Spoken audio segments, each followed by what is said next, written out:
کر کرم محبوب داور سیدی مدنی میاں پر کر کرم محبوب داور ہاشمی مدنی میاں پر عمر میں برکت عطا کر دین کی خدمت لیا کر.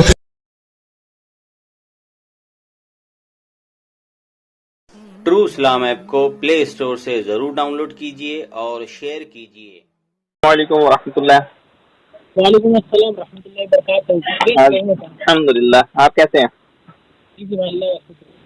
اور ظفر بھائی کیا مطالعہ آگے بڑھا؟ ہم نے ابھی سب سے پہلے تو ہم دلی گئے ہوئے تھے سمجھے نا, تو ہم باہر میں گئے تھے تو یہ جو ہے نا کیا بولیں جب آپ فون کیے تھے نا کسٹمر اس لیے فون نہیں اٹھا پایا. ہاں نہیں صحیح ہے, کسٹمر ہو تو پھر بعد میں کر لیا کیجیے, ہم کو پتا ہے دکان میں رہیں گے تو پھر بعد میں کر لیا کیجیے. تو بات کہ پھر ابھی تو مطلب اس سے پھر بات نہیں ہوا تھا. بک آپ لوگ بھیجے تھے نا جی اس دن پڑھے تھے, پھر اس کے بعد پھر ہم بھی دلی لے جانے سے کیا ہوتا ہے نا بھائی تھوڑا ٹائم ملتا نہیں ہے. تو ابھی آئے انشاءاللہ, پھر ابھی اس کو پڑھے اڑیں گے پہلے پھر بات کیا جائے گا. ٹھیک ہے انشاءاللہ. نہیں پہلے آپ پورا خود سے پڑھ لیجیے, خود پڑھ کے آپ کو اپنے پاس اعتراض کیا رہتا ہے ان کا, اس اعتراض کا جواب کیا ہے, وہ ساری چیز پہلے اچھے سے پڑھ لیجیے گا. تو کیا ہوگا نا کہ وہ بندہ سامنے والا اعتراض کرے گا, فوراً جواب دیجیے گا تو ان کو بھی سمجھ میں آئے گا. پھر کچھ نہیں وہی ہم نے ایک بار نا یوٹیوب دیکھنے لگے ویڈیو تو نا اس میں مطلب جیسے نا مطلب ہے کہ دیکھیے دونوں مطلب اپنا جیسے اہل حدیث لوگ بھی اپنا پکش رکھتا ہے, یہ ہم لوگ بھی اپنا پکش رکھتے ہیں. اس میں ایک چیز دکھایا کہ دیکھیے دونوں مطلب بولا دونوں اپنی جگہ پہ مطلب ایسا بولا گیا کہ نبی کریم صلی اللہ علیہ وسلم نے کبھی رفع دین کیا ہے کبھی نہیں کیا ہے. تو بعض صحابہ جب کرتے تھے, یہ صحابہ لوگ کا مسئلہ ہے, بولا کریں گے تو بھی جنت میں جائیں گے, نہیں بھی کریں گے تو بھی جنت میں جائیں گے. رفع دین کا معاملہ یہ فروعی مسائل ہے, یہ اصولی مسائل نہیں ہے, عقائد پہ نہیں ہے اختلاف, یہ فروعی مسائل ہے. ہاں احکام وغیرہ پہ. تو یہ تو ائمہ اربعہ میں اس کا اختلاف رہا ہے, بات کرتے تھے بات چھوڑ دیے. بعض صحابہ ایسے ہیں جو پہلے والی روایتوں کو ان کو ملا, وہ پہلے والی روایت پہ عمل کرتے رہے پوری زندگی, لیکن منسوخ والی ان تک نہیں پہنچ پائی. اور جو حضور کے قریب کے تھے, حضور کے ساتھ اٹھنا بیٹھنا جن کا ہمیشہ تھا, حضور کے آخری یعنی حضور پاک صلی اللہ علیہ وسلم کے وصال مبارک تک جو ساتھ میں رہے وہ چھوڑ دیے. حضرت عبداللہ ابن مسعود آپ کے ساتھ تک رہے, چھوڑ دیے. حضرت مولا علی چھوڑ دیے. اور اہل کوفہ میں تقریباً 1500 صحابہ اکرام تھے موجود, اور اہل کوفہ رفع دین نہیں کرتے تھے, امام ترمذی کی گواہی ہے نا. تو تقریباً 1500 صحابہ اکرام کا اجماع مان لیجیے رفع دین پہ, وہ رفع دین نہیں کرتے تھے. اہل مدینہ امام مالک فرماتے ہیں کہ میں نے اہل مدینہ کو رفع دین کرتے ہوئے نہیں دیکھا, سمجھے. تو رفع دین والے معاملے میں بے شمار حدیث شریف حدیث صحیح موجود ہے, کیونکہ حضور نے آخر میں رفع دین چھوڑ دیا تھا. تو جن تک وہ رفع دین چھوڑ دینے والی حدیث شریف پہنچی ہے ان سب نے رفع دین کو چھوڑ دیا. اور جو یہ بخاری کی حدیث شریف جس صحابی رسول سے پیش کرتے ہیں حضرت عبداللہ ابن عمر رضی اللہ تعالیٰ عنہ کی, وہ خود ابھی آج ایک ہم پوسٹ کیے نا, 5ویں پوسٹ کی ہے, اس کو دیکھیے گا. مسند حمیدی کی صحیح روایت ہے کہ حضرت عبداللہ ابن عمر فرماتے ہیں کہ اللہ کے پیارے رسول صلی اللہ علیہ وسلم صرف نماز کے شروع میں رفع دین کیا کرتے تھے, اس کے علاوہ آپ رکوع اور سجدوں میں رفع دین نہیں کرتے تھے. تو جس صحابی کی حدیث شریف ہے کہ حضور رفع دین کرتے تھے رکوع میں جاتے وقت اور اٹھتے وقت, جس پر عمل یہ اہل حدیث کر رہے ہیں, تو وہی صحابی رسول خود فرما رہے کہ اللہ کے پیارے رسول صلی اللہ علیہ وسلم رکوع اور سجدے میں رفع دین نہیں کرتے تھے. اب ان کی 2 حدیث شریف, ایک آپ کرتے تھے دوسری نہیں کرتے تھے. تو جب کرتے تھے تو انہوں نے کرنے والی روایت بیان کی, اور جب چھوڑ دیے تو چھوڑ دینے والی روایت بیان کی, سمجھے. اچھا ہم ابھی والا ہم دیکھے نہیں, ہم دیکھ لیتے ہیں. ہاں دیکھ لیجیے گا.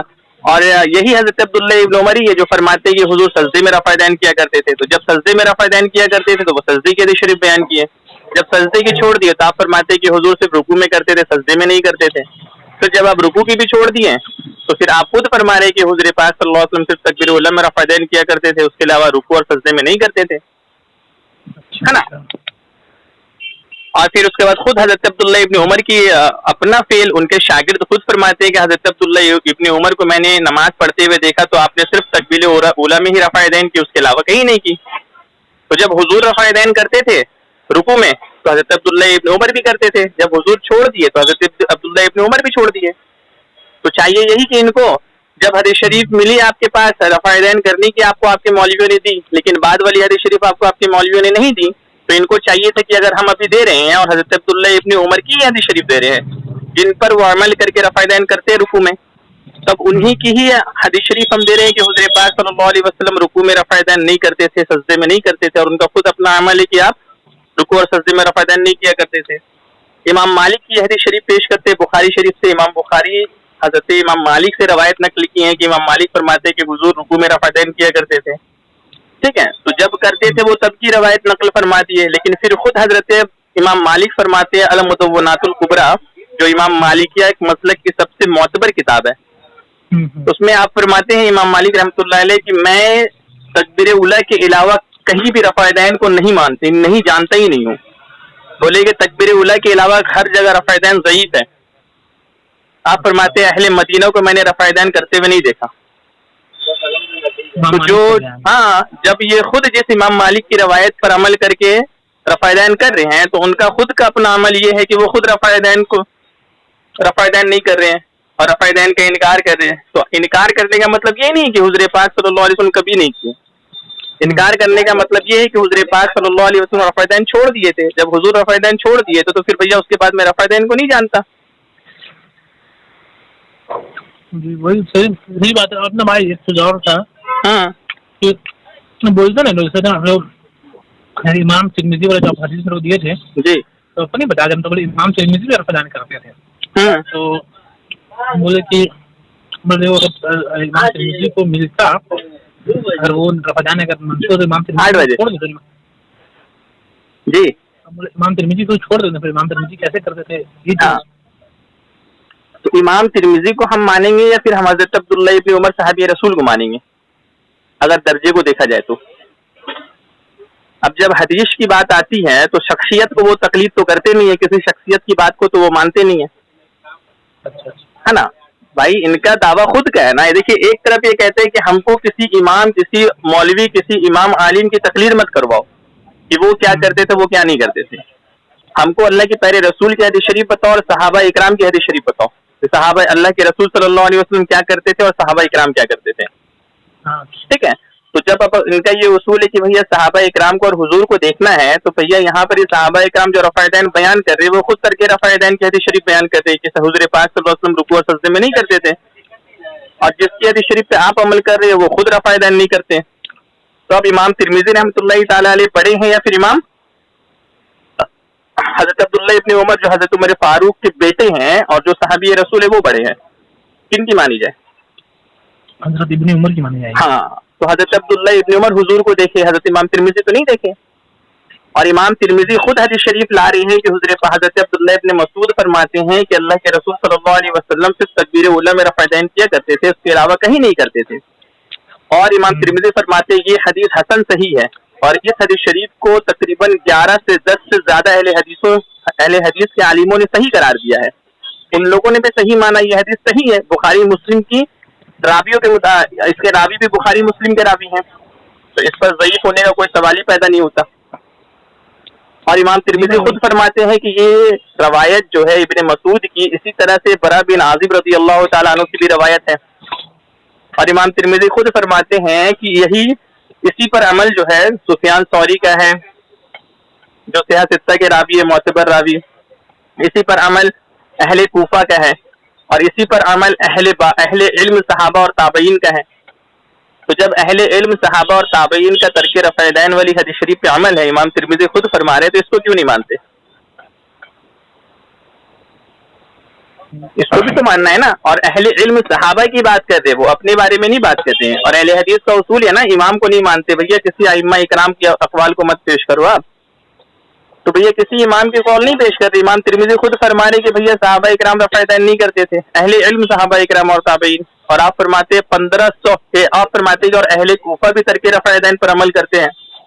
تو اہل کوفہ میں تقریباً حضرت مولا علی، حضرت کیا نام ہے حضرت عبداللہ ابن مسعود اور تقریباً 1500 صحابہ اکرام وہاں مقیم تھے. تو 1500 صحابہ اکرام کوفہ میں اور اہل کوفہ رفع دین نہیں کر رہے، مطلب کہ 1500 صحابہ اکرام رفع دین نہیں کر رہے، اور پھر اب آپ کے شاگردی میں جتنے تابعی ہیں وہ سب رفع دین نہیں کر رہے ہیں، تو پھر جب وہ خود رفع دین نہیں کر رہے ہیں، سیاستہ کی حدیث شریف اور روایت سے ثابت ہے، تو پھر یہ کہنا کہ بھیا حنفیوں کی نماز ترک رفع دین والی کسی حدیث شریف سے ثابت نہیں ہے، یہ کوفی نماز ہے، یہ محمدی نماز نہیں ہے، ان کی نماز نہیں ہوتی ہے، یہ تانا دینا، یہ تو صرف جہالت ہو گئی نا۔ اب تک یہ بتایا جا رہا تھا کہ بھیا رفع دین کے بغیر جو نماز ہے وہ حدیث شریف سے ثابت نہیں ہے، یہ اعتراض کیا جا رہا تھا کہ حنفیوں کے پاس ایک بھی حدیث شریف نہیں ہے صرف تکبیر اولیٰ میں رفع دین کرنے کی، لیکن ابھی تو الحمدللہ ایک حدیث شریف تو چھوڑو، ان کی ہی دعوے کے مطابق تقریباً 1500 صحابہ اکرام اور تمام تابعین اہل کوفہ میں جو تھے، یہ کہتے ہیں نا کہ بھیا کوفی لوگ رفع دین نہیں کرتے تھے، تو بھیا کوفی ہے کون پہلے یہ تو دیکھ لو۔ کوفہ میں رہنے والے کوفی ہے تو کوفہ میں رہنے والے حضرت مولا علی ہے، حضرت کیا نام ہے عبداللہ ابن مسعود ہے، حضرت کیا نام ہے حضور پاک صلی اللہ علیہ وسلم کے تقریباً 1500 صحابہ اکرام ہیں، حضرت سفیان ثوری ہے، حضرت امام اعظم ابو حنیفہ ہے، امام محمد ہے، امام یوسف ہے۔ یہ لوگ بولتے ہیں نا کہ حضرت علی رضی اللہ عنہ یہ رفع دین کرتے تھے، ہاں تو جب حضور کرتے تھے تو مولا علی کرتے تھے۔ اور اچھا ایک چیز اور کہ اگر یہ کہتے کہ سرکار مولا علی کرتے تھے رفع دین، تو سرکار مولا علی تو خود کوفہ میں ہیں، اور آپ خود فرما رہے کوفی لوگ رفع دین نہیں کرتے تھے، تو ایک طرف آپ کہتے ہو کوفی اہل کوفی جو کوفہ میں رہنے والے لوگ رفع دین نہیں کرتے تھے، اور پھر کہتے کہ مولا علی کیا کرتے تھے، تب ان کو بولیے کہ آپ خود ڈیسائیڈ کر لو کہ مولا علی کوفہ میں رہ کے رفع دین کرتے تھے یا نہیں کرتے تھے، کیونکہ امام ترمذی کا خود فرمانا ہے کہ مولا ایک اہل کوفہ جو ہے وہ رفع دین نہیں کرتے تھے، تو اہل کوفہ میں کون ہے؟ مولا علی، حضرت عبداللہ ابن مسعود، حضرت برا بن عازب اور تقریباً 1500 صحابی رسول، اور پھر اس کے بعد تمام تابعین، امام اعظم ابو حنیفہ، سفیان ثوری رحمۃ اللہ تعالی علیہ، امام محمد رحمۃ اللہ تعالی علیہ، امام ابو یوسف رحمۃ اللہ تعالی علیہ، ہے نا، امام عبداللہ بن مبارک رحمۃ اللہ تعالی علیہ، یہ تمام لوگ رفع دین نہیں کیا کرتے تھے۔ اور پھر سرکار مولا علی کی خود روایت ہے کہ مولا علی رضی اللہ تعالی عنہ خود رفع دین نہیں کرتے تھے، اور آپ کے تمام شاگرد، آپ کے تمام اصحاب جو ہے وہ رفع دین نہیں کیا کرتے تھے۔ ہمارا دیکھ وہ کہتے ہیں کہ رفع دین کرتے تھے، یہ تو ہم خود کہتے ہیں کہ بھئی جب حضور کرتے تھے تو سب کرتے تھے نا، تو جب سب کرتے تھے تو وہ حدیث شریف تو بیان ہوگی، وہ حدیث شریف تو الحمدللہ ہے، لیکن آپ کہتے کہ مولا علی نہیں کرتے تھے، مولا علی ترک رفع دین پر عمل نہیں کرتے تھے، اس لیے کوئی حدیث شریف نہیں ہے، لیکن ہم تو حدیث شریف دے رہے ہیں۔ اور دوسری طرف آپ خود کہتے ہیں، اس چیز کا اعتراف کرتے کہ بھیا کوفہ والے رفع دین نہیں کرتے تھے، تو کوفہ والے رفع دین نہیں کرتے تھے تو کوفی تو خود مولا علی کرم اللہ وجہ الکریم ہے، جو اپنی دور خلافت میں دارالحکومت بنائے تھے کوفہ کو، علم کا شہر، علم کا مرکز بنا دیے تھے، جہاں خود امام بخاری رحمۃ اللہ علیہ فرماتے ہیں کہ ہم اتنی بار کوفہ حدیث شریف لینے گئے ہیں جس کا شمار ہی نہیں ہے، ان کو یاد بھی نہیں، یعنی وہ شمار نہیں کر پا رہے گنتی۔ اور بخاری شریف کے اکثر شیوخ جو ہے، شیخ اور راوی جو ہے وہ کوفی ہے۔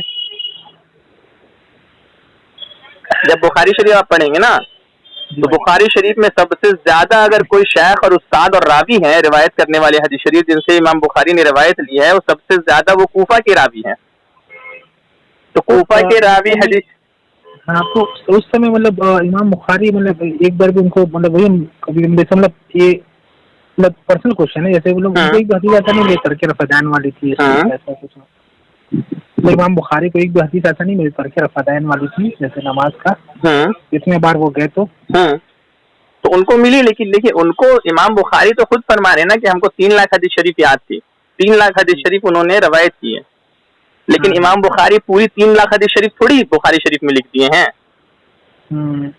ان کو ایسا نہیں کہ حدیث شریف نہیں ملی، ان کو حدیث شریف ملی ہوگی لیکن انہوں نے بخاری شریف میں نہیں جگہ دی۔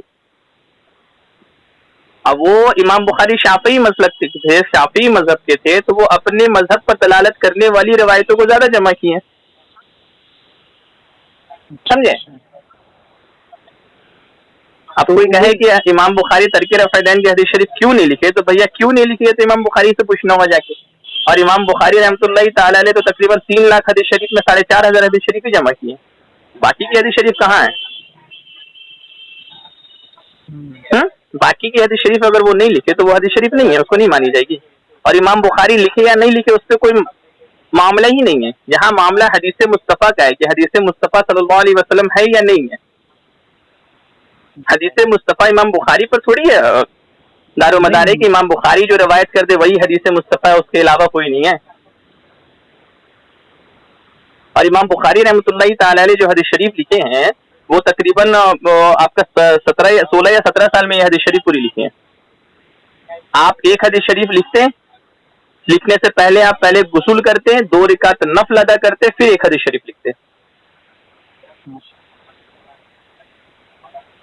یہ طریقہ ہے حدیث شریف میں, حدیث شریف کو بیان کرنے یا لکھنے کا. یہ خود طریقہ بدعت ہے, لیکن بدعت حسنہ میں ہے. ان کو موت آ جائے گی بتا دیا جائے تو. اور وہ مکہ شریف میں بخاری شریف لکھنا شروع کیا اور پھر لکھتے, آپ فرماتے ہیں کہ میں قبر مصطفیٰ صلی اللہ علیہ وسلم پہ اس کو ختم کیا ہوں لکھنا. نہیں ہم دیکھیے ہم تو مطلب نا ہم ایسے پڑھ رہے ہیں, لیکن الحمدللہ ایسے ہم تو اس کو بول بھی دی کہ بھائی ایسا سا بات ہے. اور دوسرا چیز دیکھیے, اب دیکھیے اپنا جو دل الحمدللہ مطمئن ہو گیا ہے, ٹھیک ہے, لیکن تھوڑا نہیں وہ بولتے کہ کہیں کہیں پر انگلی کر دیتا ہے تو کہیں کہیں پر. ہاں مین بات کیا ہے نا کہ ابھی مطالعہ آپ کا نہیں ہے نا, اس لیے وہ انگلی کر دیتا ہے تو آپ تھوڑا سا رک جاتے ہیں. جب آپ کا مطالعہ ہو جائے گا نا الحمدللہ تو پھر آپ اگر وہ انگلی کرے گا نا تو آپ اس کو ایسا روکیں گے کہ وہ دوبارہ ٹوکے گا نہیں آپ کو. جی بھائی انشاءاللہ. ہاں انشاءاللہ. اور ابھی تو صرف رفع دین پر بات ہوئی ہے تو ان کا جھوٹ یہ سامنے آ گیا کہ ترک رفع دین پر کوئی حدیث شریف نہیں تھی اب تک. اور ان کے مولویوں چیخ چیخ کر پکارتے رہتے, اپنی کتابوں میں بھی لکھے کہ ترک رفع دین پہ ایک بھی حدیث شریف نہیں ہے. لیکن الحمدللہ ہم لوگ کتنی حدیث شریف ابھی دیکھ دیے. اور آپ کو یہ لوگ ایسا نہیں کر سکتے بھائی, مطلب ایک بار مطلب اکٹھا ہو کر کے جو ابھی جیسا مطلب دور جو چل رہا ہے اگر ایسی کر رہے گا تو اور تو دقت والا بات ہے. کیونکہ جیسے ابھی مان لیجیے فار ایگزامپل بتا رہے, سنی والے لوگ سنی والے لوگ اہل حدیث کو دیکھنا نہیں چاہتے, اہل حدیث والے لوگ سنی کو دیکھنا نہیں چاہتا ہے. مطلب ایسا رنجش ہو جاتا ہے کہ مطلب ایون ایسا بھی ہوتا ہے کہ رشتہ میں بات اگر آتا ہے کہیں پر ہی تو بولتا رہے بھائی اہل حدیث وہاں کہاں لڑکی تم دے رہا ہے, ایسا ایسا مسئلہ ہو جاتا ہے. تو کہنے کا مطلب یہ ہے نا کہ مطلب یہ جو ہو رہا ہے مطلب اس سے کیا نا آپسی میں تکرار کر کے جو ہے نا آپس کا ہی نقصان ہو جا رہا ہے. بات سمجھ رہے نا, کوئی تیسرا غیر آدمی آ کر کے اس کا فائدہ اٹھا لے گا. تو مطلب ایسا نہیں ہو سکتا کہ مطلب سب جتنے بھی علماء لوگ ہیں بیٹھ کر کے ایک جگہ جو بھی ہے ڈسکس کر کے اپنا جو بھی ایک متحد ہو جائے. دیکھیے آپ جو یہ بولے نا متحد ہونا, متحد ہونے کے لیے ایک کنڈیشن, ایک شرط یہ ہوگی کہ بھیا جو عقیدہ ان کا ہے جو غلط اس کو درست کرنا پڑے گا سب سے پہلے. رفع دین کے معاملے میں اگر وہ کر رہے ہم نہیں کر رہے ہیں اس پہ کوئی معاملہ نہیں. ہم نے کبھی رفع دین کرنے والے کو غلط کہا ہی نہیں ہے. کوئی ایک کتاب اٹھا کر دیکھ لے تو ہم کبھی یہ نہیں کہتے کہ رفع دین کرنے والے جو ہے وہ جہنمی ہے معاذ اللہ, ایک دم نہیں. امام شافعی الحمدللہ اہل سنت کے عالم ہیں, جنتی ہیں. امام احمد بن حنبل اہل سنت کے عالم اور جنتی ہیں, ہے نا. امام مالک الحمدللہ اہل سنت کے عالم رفع دین نہیں کرتے لیکن جنتی. امام اعظم ابو حنیفہ رحمۃ اللہ تعالی علیہ تمام ائمہ اربعہ میں امام اعظم سب سے بڑے امام, جنہوں نے صحابہ کرام کی زیارت کی, صحابہ کرام کے پیچھے نمازیں پڑھی, صحابہ کرام کو نماز پڑھتا ہوا دیکھا, اپنے شیوخ کے پیچھے نمازیں پڑھی, ان کو نماز پڑھتا ہوا دیکھا, ان کے شیخ 500 صحابہ کرام کے پیچھے نمازیں پڑھی, ان کو نماز پڑھتا ہوا دیکھا اور اسی طریقے کو انہوں نے آگے امت کو بڑھایا. ٹھیک ہے, تو ہم کبھی نہیں کہتے کہ آپ رفع دین اگر کیجیے گا تو ہماری اور آپ کی اتفاق نہیں ہو سکتی ہے. ایک دم اتفاق کرنے کے لیے ہم گلے لگانے کے لیے تیار ہیں, رفع دین پر کوئی اعتراض نہیں. ٹھیک ہے, معاملہ پستا کیا ہے, معاملہ پستا عقیدے پہ. آپ کہیں کہ اللہ کے رسول صلی اللہ علیہ وسلم کو علم غیب نہیں ہے, آپ کے امام کہتے ہیں کہ حضور پاک ان کے مولوی اسماعیل دہلوی صاحب ان لوگوں نے عقیدہ بیان کر دیا کہ حضور کو دیوار کے پیچھے کا علم نہیں, حضور کو پیٹھ کے پیچھے کا علم نہیں, معاذ اللہ ثم معاذ اللہ.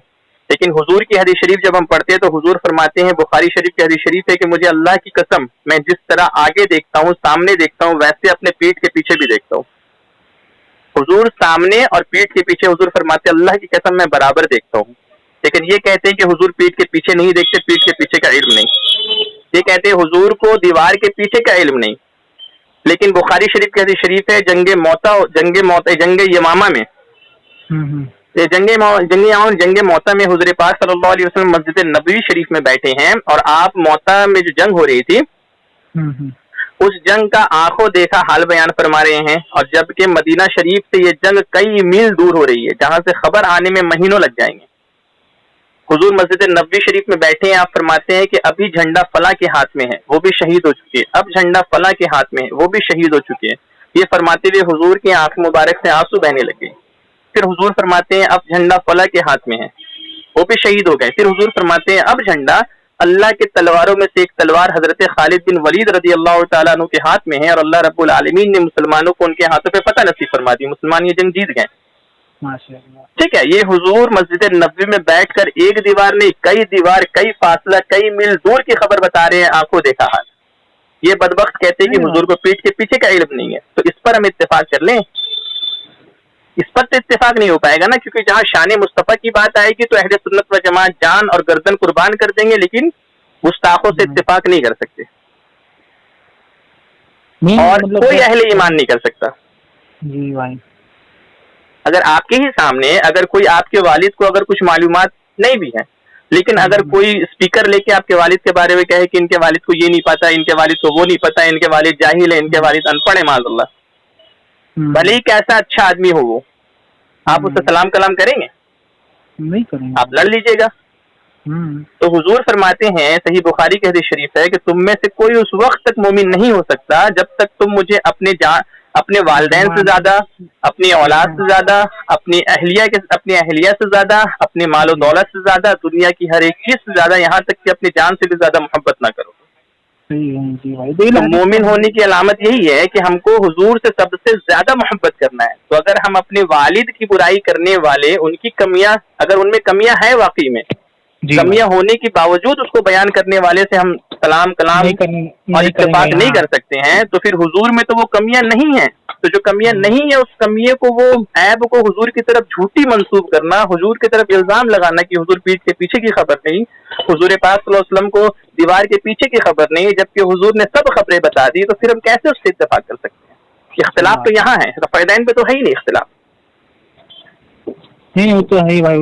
پہلے ہی بولے تھے کہ بھائی دیکھیے رفعین پر کوئی مسئلہ پہ نہیں ہے, مین ہے کہ ان کو چاہیے تھا ہماری حدیث شریف, ہماری نماز پہ دلیل, تو ہم نے الحمدللہ اپنے نماز پہ دلیل اس دن آپ کو رات میں کھول کے اصل کتاب سے حدیث شریف کی 50 سے زیادہ حدیث شریف دکھائیں. جی بھائی, ہے نا. ان کو چاہیے تھا ہماری نماز پہ دلیل, ہم کو نہیں چاہیے تھا ان کی نماز پہ دلیل. ان کو حدیث کا علم نہیں تھا, اس لیے وہ ہم پر اعتراض کیے. ہم کو الحمدللہ علم تھا, اس لیے ہم ان پر اعتراض نہیں کیے تھے. ہے نا. تو یہ رفعین پر ایک اختلاف نہیں ہے, اختلاف آ جاتا ہے حضور کی شان و عظمت میں, حضور کی عزت مبارکہ پہ.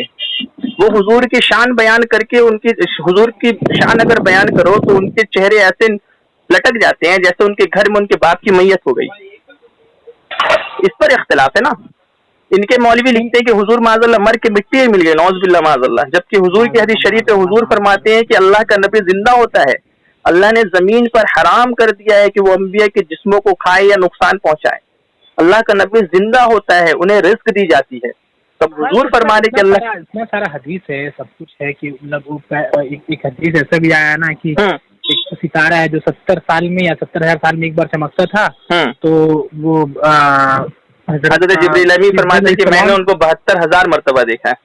ہاں, اب وہ تارا پھر کون ہے, تو وہ تارا نہیں تھا. مطلب جب اتنا بڑی مطلب مرتبہ اور اتنا بڑا علامت مل چکا ہے, اور پھر اس کے بعد یہ ایک اور حدیث شریف میں آیا ہے کہ مطلب سوچیے نبی فرما رہے, مطلب عیسیٰ علیہ السلام فرما رہے کہ میرے دور میں ایک ایسا شخص آئے گا, نبی آئیں گے جو کہ آخری نبی ہوں گے, جن کا مرتبہ یہ ہوگا, ایسا ہوگا, ویسا ہوگا.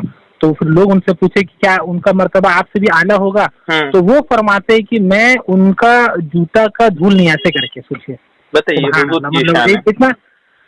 عیسیٰ علیہ السلام, جب کہ مطلب کیا, مطلب ایک دو عہدہ ان سے کم ہے. جب کہ سوچیے نبی دونوں نبی ہے, بس یہ آخری امت کے نبی ہے, وہ بھی نبی ہے. ہاں, وہ نبی ہیں, حضرت عیسیٰ علیہ السلام نبی ہیں, لیکن حضور تمام انبیاء کرام کے سردار ہیں.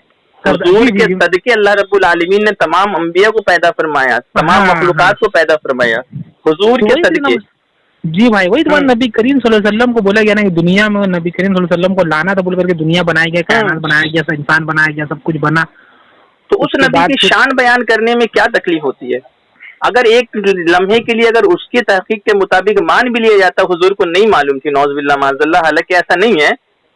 اگر معلوم بھی اس کے تحقیق کے مطابق یہ معلوم بھی تھا, حضور کو نہیں معلوم ہے, تو اگر کوئی شخص کسی سے محبت کرے گا تو ان کی عیب بیان کرے گا کہ ان کی شان بیان کرے گا. اگر آپ کو اپنے والد سے محبت ہے تو آپ اپنے والد کی لوگوں کے بیچ میں مجمع میں جا کے عیب نکال کر بیان کریں گے، شان بیان کریں گے؟ یہ والا چیز نا دیکھیے، ہم بتا رہے ہیں آپ کو، ہم جو لڑکا سے بات کیے نا تو میرے کو دو چیز بولا ہوں، دیکھ بولا ہر ایک مطلب فرقہ میں نا کچھ اچھے لوگ ہوتے کچھ برے لوگ ہوتے، ایسے کر کے بولا. تو بولا جو اہل حدیث جو نبی کریم صلی اللہ علیہ وسلم کے شان میں گستاخی کرتا ہے، جو کہ بولتا ہے، ہم بولے نا بھائی اہل حدیث میں جو تھوڑا سا الگ ٹائپ کا ہو، مطلب جو ایسا بولتا ہے کہ علم غیب نہیں، تو بولے ہم لوگ اس چیز کو مانتے، علم غیب ان کو جتنا اللہ نے عطا کیا ان کو اتنا تھا. اس بات کو ہم لوگ کو کہیں اتفاق نہیں، کہیں کچھ اس میں نہیں ہے. دوسرا چیز رہا کہ دیوار کی بات کی پتہ نہیں اور یہ وہ، تو سارا کچھ نبی کریم صلی اللہ علیہ وسلم بتا دے کہ 15 صدی میں ایسا ہوگا، 12 صدی میں ایسا ہوگا.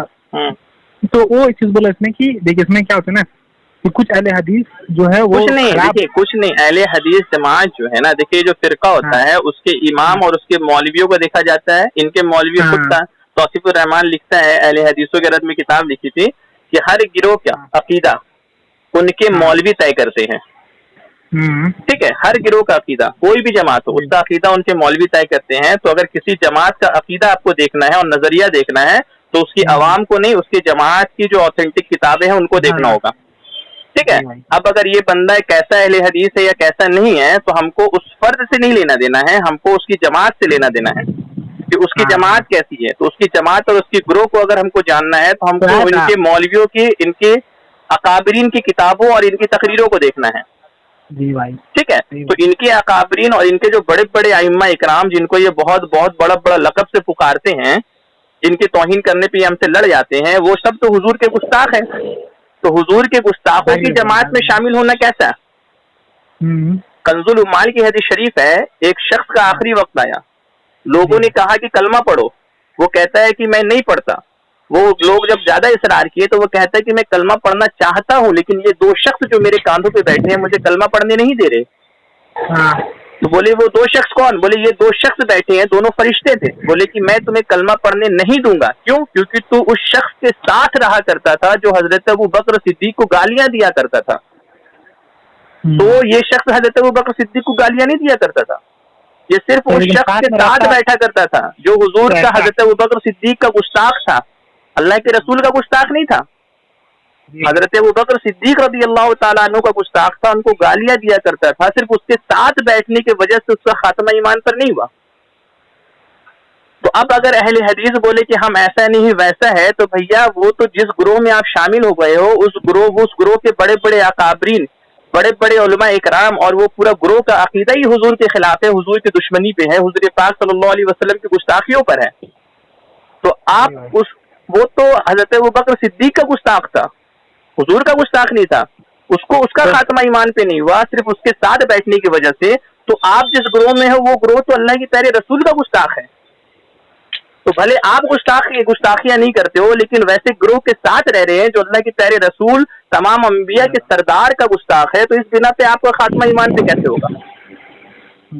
اور بولتے ہیں کہ ہر جماعت میں اچھے اور برے ہوتے ہیں، ہر جماعت میں عوام اچھی اور بری ہوتی ہے. جماعت کا عقیدہ اچھا اور برا نہیں ہوتا ہے، جماعت کا عقیدہ اچھا ہی ہوتا ہے. جی عوام وہی. ہاں عوام کا، ہم کو عوام سے نہیں لینا دینا ہے، ہم کو جماعت کے امام سے لینا دینا ہے، ہم کو جماعت کے عقیدے سے لینا دینا ہے. آپ پہلے سنت کے کسی ایک عقائد کو دکھا دیں جو برا ہے. تو سب سے پہلے ٹفن تک ادھر سے آپ جو کہہ رہے ہیں نا کہ ہر جماعت میں، اس کا کہنا ہے نا کہ ہر جماعت میں اچھے اور برے ہوتے ہیں، تو بھیا میری جماعت میں کیا برائیاں ہیں وہ دکھا دو. جی بھائی عوام میں نہیں، ہماری جماعت کی جو عقائد کی کتابیں ہیں اس پہ کہاں برائیاں ہیں. ہم دکھائیں گے تمہاری عقائد کی کتابوں میں کیا برائیاں ہیں. ہم تو عوام پہ اعتراض ہی نہیں کرتے ہیں اور عوام پہ اعتراض بنتا ہی نہیں ہے. اگر عوام پہ اعتراض بناؤ گے تو پھر اسلام سے ہاتھ دھو دینا پڑے گا. مسلمان ہے جا کے شراب پیتا ہے، مسلمان ہے جا کے زنا کاری میں زنا کے اڈے میں بیٹھے رہتا ہے، مسلمان ہے لیکن جوا کھیلتا ہے، مسلمان ہے دھوکے بازی کرتا ہے. تو اب کیا کہیں گے کہ اسلام میں بھی اچھے اور برے لوگ ہیں؟ اسلام بھی اچھا اور برا ہے، اسلام میں بھی اچھائیاں اور برائیاں ہیں. معاذ اللہ کہ اسلام میں صرف اچھائیاں ہیں لیکن اس میں کچھ لوگ ایسے شامل ہو گئے ہیں جو برے بھی ہیں. جی بھائی لوگ برے ہو سکتے ہیں لیکن تو وہی ہے کہ ان کا جو جماعت ہے نا یہ تو ابھی رفع دین کے معاملے میں صرف جھوٹ بول کے ان کو گمراہ کیے. وہ بندہ کو بھی یہی بتایا کہ ترک رفع دین پہ حدیث شریف نہیں ہے، لیکن ابھی الحمدللہ آپ کتنی حدیث شریف دے چکے ہیں، آپ خود بھی پڑھ چکے ہیں. اب معاملہ جب عقائد پر آئے گا تب آپ کو نفرت ہو جائے گا، اور تب آپ کو اپنے اس سوال کا جواب ملے گا کہ ہم لوگ ایک جگہ بیٹھ کر کیوں نہیں اتفاق کر لیتے ہیں۔ ہم اتفاق اسی لیے نہیں کر سکتے کیونکہ ہم ناموس رسالت پہ جان تو دے سکتے ہیں لیکن ایمان نہیں دے سکتے، صحیح بات ہے نا۔ اور یہ جو ہماری گروہ، ہماری جماعت جو ہے یہ بہت بڑی جماعت ہے۔ ہم شافعی، مالکی، حنبلی، حنفی، یہ تقریباً پوری امت میں 99.9% لوگ ہیں۔ یہ غیر مقلد بدبخت جو ہے یہ 1% ہے۔ اگر ان کو اپنی تحفظ اور حفاظت کروانی ہے تو یہ آ کے ہم سے ملیں گے، ہم کیوں جائیں گے ان سے ملنے؟ ہم کو تو ان سے کوئی فائدہ نقصان نہیں۔ اگر ان کو عوام سے یا کسی اور سے تکلیف ہے یا کسی اور سے نقصان پہنچنے کا ڈر ہے تو یہ آ کے ہم میں ملیں گے نا۔ جنماز کا پاس میں صحیح بات ہے بھائی۔ تو اس چیزوں کا ابھی رفع دین پہ الحمدللہ کلیئر کر لیجئے کہ جب عقائد پر آئیں گے تو انشاءاللہ رحمان جتنی نفرت ہم کو ان کی عقائد سے ہے انشاءاللہ رحمان ویسی آپ کو ہو جائے گی۔ اور نفرت ہونا جو ہے یہ ایمان کی دلیل ہے، گستاخوں سے نفرت ہونا ایمان کی دلیل ہے۔ لیکن ہم اپنے جو بھائی کم علم بھائی جو ہے کم علمی کی وجہ سے اگر گمراہ ہو گئے ہیں تو ہم کو پہلے ان کی اصلاح کے لیے ان کو اچھے سے بتانا ہے، سمجھانا ہے۔ اگر وہ سمجھ گئے تو ٹھیک ہے، اگر نہیں سمجھے تو ان کو ان کے حال پہ چھوڑ دینا ہے۔ اپنا کام بتانا ہے، منوانا تو ہے نہیں۔ جی بھائی، اللہ تعالیٰ ہدایت دینے والے۔ بس کوشش میں لگے رہنا انشاءاللہ رحمان، ٹھیک ہے۔ اچھے سے آپ اس کو مطالعہ کیجیے، ابھی تو شروعات ہوئی ہے۔ جی بھائی، ابھی تھوڑا ٹائم لگے گا اس میں تھوڑا۔ ہاں کوئی ٹائم نہیں لگے گا، آپ آرام سے پڑھتے رہیے نا۔ ایسی تو زندگی ایک ایک دن کر کے گزر رہی ہے، وہی ایک ایک دن اگر حضور کی شان و عظمت پڑھتے پڑھتے گزرے گی تو الحمدللہ اپنا دونوں ڈیلی بھائی اگر 2 حدیث میں ڈیلی پڑھے الحمدللہ، مطلب پھر میرا سوچ ایسی رہتا ہے کہ بھائی ڈیلی 1-2 حدیث یا پھر 1-2 قرآن شریف کا جو آیت ہے اس کا ترجمہ اس کے اگر ڈیلی 1-2 پڑھ لیں گے تو ماشاءاللہ پھر دقت ہی نہیں آئے گا انشاءاللہ۔ اچھا، اس سے پہلے جب تک آپ کا تحقیق نہیں ہوا تھا رفع دین کے معاملے میں تب تک آپ کو تو یہ لگ رہا ہو کہ بھیا رفع دین کے معاملے میں ہم لوگ کمزور ہیں، جی بھائی، لگ رہا تھا نا کہ بھیا اس کا عمل حدیث شریف پہ لیکن ہمارا عمل نہیں ہے، جبکہ ہمارا عمل تو بہت سارا اور بہت صحیح ہے لیکن اس پر ہمارا مطالعہ نہیں تھا۔ اس وقت اور ابھی کے وقت میں کیا فرق آپ محسوس کر رہے؟ تو اس وقت تھوڑا سا لگتا ہے کہ دیکھیے ابھی مطلب الحمدللہ ابھی تو بہت دل جو ہے نا ایک دم مطمئن ہو گیا ہے، لیکن نا پھر بھی نا یہ لوگ بھی لیکن کیا بولیں گے نا، جیسے ابھی آپ نے نہیں ترمذی والا حدیث شریف بتایا تھا آپ نے، تو یہ لوگ امام داؤد سے لے کر کے بولے جو امام بولا ترمذی، جو امام ترمذی وہ امام داؤد کے شاگرد ہے، تو بولے تم ٹیچر کا بات مانے گا یا اسٹوڈنٹ کا بات مانے گا؟ بولو یہاں بات ہی نہیں ماننا، یہاں حدیث شریف اور اس کی تحقیق کو ماننا ہے۔ نہیں وہی چیز میں بولا حدیث شریف، تو بولا جب کہ یہ جو سیم حدیث شریف ہے یہ سیم حدیث شریف اس میں داؤد شریف میں بھی ہے، اور یہ امام داؤد جو ہے ان کو ضعیف مطلب قرار دیا، ضعیف نہیں بولے امام ابو داؤد۔ دیکھیے اس میں بھی جھوٹ بولا وہ لوگ، امام ابو داؤد جو ہے انہوں نے تو ضعیف قرار ہی نہیں دیا۔ اس پر ہم آپ کو پچھلے پر جب بات کی اس میں یہ بتائے تھے کہ امام ابو داؤد نے تقریباً ترک رفع دین پہ 6-7 حدیث شریف کو نقل کیا اور کسی پر کوئی کلام نہیں کیا۔ آپ نے برا بن عازب سے بھی ترک رفع دین کے حدیث شریف کو بیان کیا، آپ نے دوسرے صحابی رسول سے یہ بیان کیا کہ حضور تکبیر اولیٰ میں رفع دین کیا کرتے تھے، کہیں نہیں کرتے تھے۔ پھر اسی باب میں آپ نے حضرت عبداللہ ابن مسعود سے بھی حدیث شریف کو روایت کیا۔ پھر آخری جو حدیث شریف حضرت عبداللہ ابن مسعود سے روایت کیا اس کو صرف آپ نے یہ کہا ہے کہ یہ حدیث شریف صحیح نہیں ہے، ٹھیک ہے، لیکن اس کی سند پہ کلام نہیں کیا کہ بھیا اس کی سند فلاں راوی ضعیف ہے۔ وہی صحیح نہیں کہا، مطلب صحیح نہیں کہا تو یہی بولا، ہو سکتا ضعیف نہیں بولا ہو، بولا یہ صحیح، اچھا ٹھیک ہے، صحیح نہیں ہے یہ حدیث شریف، لیکن آپ نے اس کی سند پہ کوئی کلام نہیں کیا، نہیں سند تو بیان کیا، اور وہ سند الحمدللہ جو ہے جو سند سے آپ نے حدیث شریف کو بیان کیا وہ سند کے تمام راوی بخاری اور مسلم کے راوی ہیں۔ جو سند سے امام ابو داؤد نے حدیث شریف کو روایت کیا ہے تو وہ تمام راوی جو ہے وہ صحیح بخاری اور مسلم کے راوی ہیں۔ تو جب وہ سند صحیح بخاری اور مسلم کے راویوں سے وہ سند بیان کر رہے ہیں اور ان کے سند سے یہ حدیث شریف کو بیان کر رہے ہیں تو اس کے سند پہ کوئی کلام ہو ہی نہیں سکتا، کیونکہ وہ صحیح بخاری اور صحیح مسلم کے راوی اور صحیح راوی ہیں، ثقہ راوی ہیں۔ تو جب ثقہ راویوں سے حدیث شریف بیان کی جاتی ہے تو وہ حدیث شریف صحیح ہوتی ہے، ضعیف نہیں ہوتی ہے، ٹھیک ہے نا؟ سمجھ جی، مطلب پچھلے بار آپ بتائے تھے بھائی کہ اس میں آپ کو مطلب